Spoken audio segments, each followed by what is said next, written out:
मंद बुद्धि बालक विद्वान वरदराज बनकर उभरा। बच्चे उससे मंद बुद्धि कहकर चिढ़ाते थे। एक दिन वह कुएं के पास बैठा था, तभी उसकी नजर पत्थर पर पड़े निशान की ओर गई। उसने सोचा, जब कठोर पत्थर पर निशान बन सकते हैं तो मुझे भी विद्या आ सकती है। विद्यालय में वह मंद बुद्धि कहलाता था। उसके अध्यापक उससे नाराज रहते थे क्योंकि उसकी बुद्धि का स्तर औसत से भी कम था।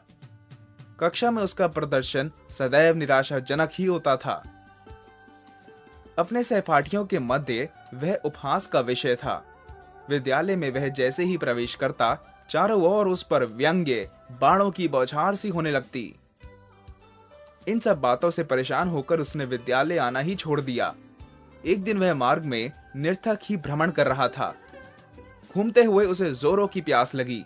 वह इधर उधर पानी खोजने लगा। अंत में उसे एक कुआं दिखाई दिया। वह वहां गया और प्यास बुझाई। वह काफी थक चुका था, इसलिए पानी पीने के बाद वहीं बैठ गया। उसकी दृष्टि पत्थर पर पड़े उस निशान पर गई, जिस पर बार बार कुएं से पानी खींचने के कारण रस्सी के निशान पड़ गए थे। वह मन ही मन विचार करने लगा कि जब बार बार पानी खींचने से इतने कठोर पत्थर पर रस्सी के निशान पड़ सकते हैं, तो निरंतर अभ्यास से मुझे भी विद्या आ सकती है। उसने यह विचार गांठ में बांध लिया और पुनः विद्यालय जाना आरंभ कर दिया। उसकी लगन देखकर अध्यापकों ने भी उसे सहयोग किया। उसने मन लगाकर अथक परिश्रम किया।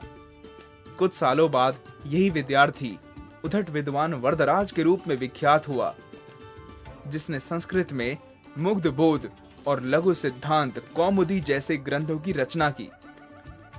आशय यह है कि दुर्बलताएं अपराजय नहीं होती। यदि धैर्य, परिश्रम और लगन से कार्य किया जाए तो उन पर विजय प्राप्त कर प्रशंसनीय लक्ष्यों की प्राप्ति की जा सकती है।